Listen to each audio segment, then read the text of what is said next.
Hola, buenas. Vamos con otro vídeo. Este es de cuarto de la ESO, podría también entrar en primero de bachiller y es de calor, ¿vale? Se trata de calcular la temperatura de equilibrio cuando mezclamos dos sistemas que están a distinta temperatura. Os dejo el enunciado en la descripción del vídeo. Bien, lo que nos dice es que al pedir un café en un bar, el camarero saca un vaso con 25 gramos de hielo a menos 15 grados y lo mezcla con los 200 gramos de café, ¿vale? Para tener un café con hielo, que estaba previamente a 60 grados. Y entonces nos pregunta a qué temperatura quedará el café con hielo. Nos da una serie de datos, nos da el calor específico del agua y el del café, que en este caso considera que es el mismo, 4180 julios partido de kilogramo por grado centígrado. Nos da el calor específico del hielo, que son 2100, y nos da el calor latente de fusión, que son 334.400 julios por kilogramo. Vale, tenemos que tener muy claro lo que es el calor definido con esta Q, ¿vale? Y luego lo que son el calor específico y el calor latente, en este caso, de fusión. Vale, calor, esta Q, esto es una transferencia de energía, ¿vale? Es la cantidad de energía que se transfiere de un cuerpo que está a una cierta temperatura a otro cuerpo que está a menor temperatura, ¿vale? Luego el calor específico y el calor latente de fusión o de vaporización son propiedades de cada sustancia. Es decir, el calor específico, por ejemplo, del agua, 4180 julios partido de kilogramo por grado centígrado, es el calor que hay que dar a un kilogramo de agua para conseguir elevar su temperatura 1 grado centígrado, ¿vale? Bien, y el calor latente de fusión, pues lo mismo, es la energía que hay que aportar a un kilogramo de hielo, en este caso, para conseguir que se convierta en líquido, en agua. ¿Vale? Esos serían los 334.400 julios.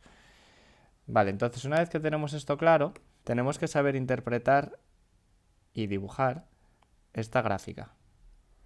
La gráfica que me enfrenta la temperatura con el calor aportado. ¿Vale? Tiene una forma tal que así.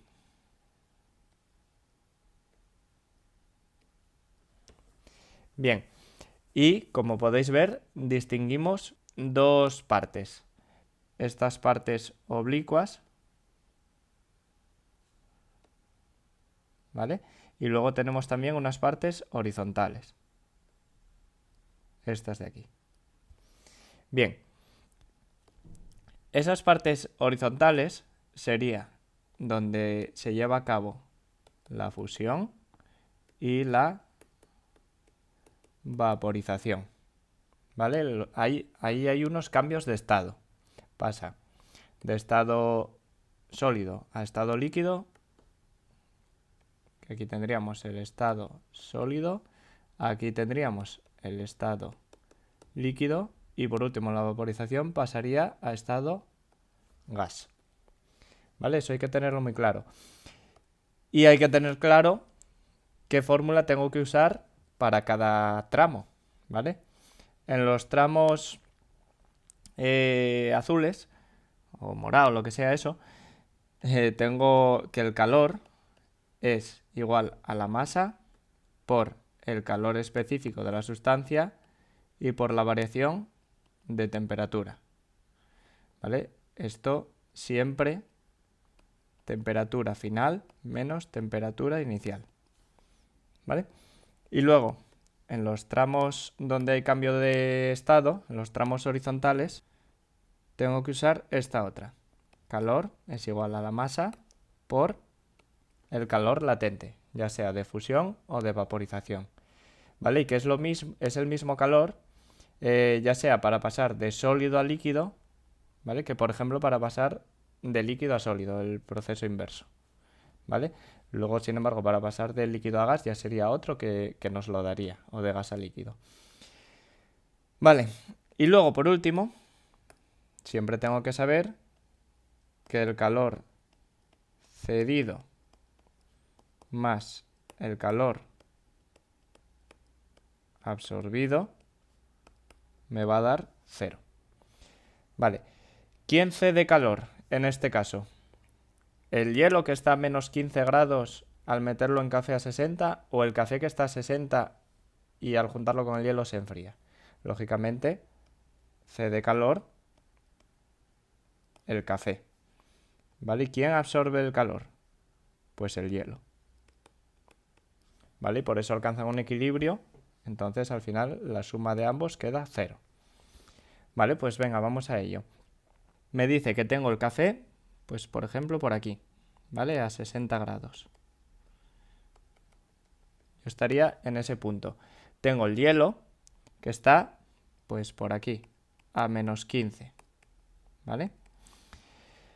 Entonces, ¿dónde van a alcanzar el equilibrio? Lógicamente el equilibrio lo van a alcanzar pues por esta zona, ¿vale? Que no sé esa temperatura, que es la temperatura final, no sé cuánto es, pero sé que va a estar en esa zona porque va a ser un líquido lo que me queda al final. Lógicamente, si mezcláis café a 60 grados con hielo a menos 15, lo que va a hacer es derretirse el hielo, el café no se va a congelar, ¿vale? Entonces, bien, primero voy a ver el calor cedido. Usábamos esta fórmula. Entonces será la masa del café, acordaos en kilos, con lo cual 0,2 por el calor específico del café, 4180, por la variación de temperatura, es decir, temperatura final, que no la sé, menos la temperatura inicial, que eran 60 grados. Me da 209, que multiplica a T sub F menos 60, es decir, 209 T sub F menos 12.540. Vale. Esto por aquí. Después, el calor absorbido. Bien, tengo que tener en cuenta que esto van a ser 3 tramos. ¿Por qué?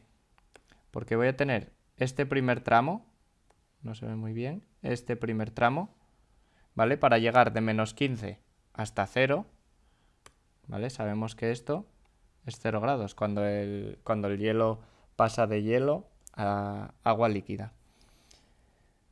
Después voy a tener este otro tramo, que sería el tramo 2, lo vamos a llamar, que es cuando el hielo pasa de hielo a 0 grados a agua a 0 grados, ¿vale? Ahí si os fijáis estamos aportando calor, pero sin embargo la temperatura no sube. Y por último, este último tramo, que es cuando pasa de agua a 0 grados a agua a la temperatura final que sea, que es la temperatura de equilibrio con el café, ¿vale? Bien, entonces esto lo vamos a llamar el tramo 1, este de aquí el tramo 2 y este de aquí el 3, ¿vale? Vamos a bajar un poquitín. El calor absorbido por el hielo en el tramo 1, ¿vale? Es un tramo de los oblicuos, digamos. Entonces, va a ser masa del hielo, que son 25 gramos, es decir, 0,025 por el calor específico del hielo, que es 2100, por la variación de temperatura. Ahí paso de menos 15 grados, de hielo a menos 15, a hielo a 0, con lo cual sería temperatura final 0, menos temperatura inicial, que es menos 15. Vale, menos con menos más, ¿vale? Entonces me queda 0,025 por 2100 y por 15. Y esto me da 787,5 julios. Vale. Por otro lado, el calor absorbido en el tramo 2. Usamos esta otra fórmula porque estamos en un cambio de estado. Pasamos de estado sólido a estado líquido. Entonces, masa por el calor latente. 0,025 por el calor latente de fusión, que son 334400. 8.360 julios. Vale, y por último nos vamos al tramo 3. Que será 0,025. Fijaos que vuelvo otra vez a esta fórmula, porque estoy otra vez en un tramo oblicuo. Ahora cuidado, porque el calor específico ya no cojo el del hielo, porque el hielo ya se convirtió en agua, ahora cojo el del agua otra vez. Entonces sería 4180 por la variación de temperatura. Temperatura final, que alcanzará, que no la sé, menos temperatura inicial. En este tramo la temperatura inicial es 0 grados. ¿Vale? Con lo cual me queda 104,5 T sub F. ¿Vale? Todo esto sería el calor absorbido. El calor absorbido total sería la suma, ¿vale? Entonces ahora aplico esta fórmula, que la suma de calor cedido y calor absorbido tiene que ser 0. Entonces tengo que 209 T sub F menos 12.540, que es el calor cedido, más el calor absorbido, que una vez que sumamos todo eso me da 9.147,5 más 104,5 T sub F, y esto tiene que ser igual a 0. ¿Vale? Mando todo lo que tiene T sub F, que es la incógnita, a un lado del igual, y lo que no, al otro. Entonces voy a tener que 313,5 T sub F es igual a 3.392,5. Y ahora esto pasaría dividiendo. Entonces T sub F sería 3.392,5 partido de 313,5. Y esto me da 10,82 grados centígrados. Y esa sería la temperatura de equilibrio de mi café con hielo. ¿Vale? Estos ejercicios son todos iguales. Hay que tener muy claro el esquema, cómo hacer este dibujo, entenderlo sobre todo, vamos. Porque tenemos que saber en qué tramo nos estamos moviendo en cada momento. ¿Vale? Y puede haber más de un cambio de estado. Puede ser que nos pongan, por ejemplo, un bloque de hielo y nos diga, le vamos a aportar tantos miles de julios, lo que sea, de calor. ¿Qué temperatura conseguiríamos al final? Vale, y a lo mejor resulta que le aportan tanto calor que te acaba quedando a 150 grados. Bueno, pues 150 grados, el bloque de hielo, lógicamente, ya no va a ser hielo y ni siquiera va a ser agua líquida, va a ser vapor de agua, ¿vale? Entonces pasaríamos por dos cambios de estado. Y entonces, bueno, tener en cuenta que los cambios de estado se usa esta fórmula, y cuando solo hay un aumento de temperatura pero en un mismo estado usaríamos esta otra. ¿Vale? Bueno, venga, un saludo.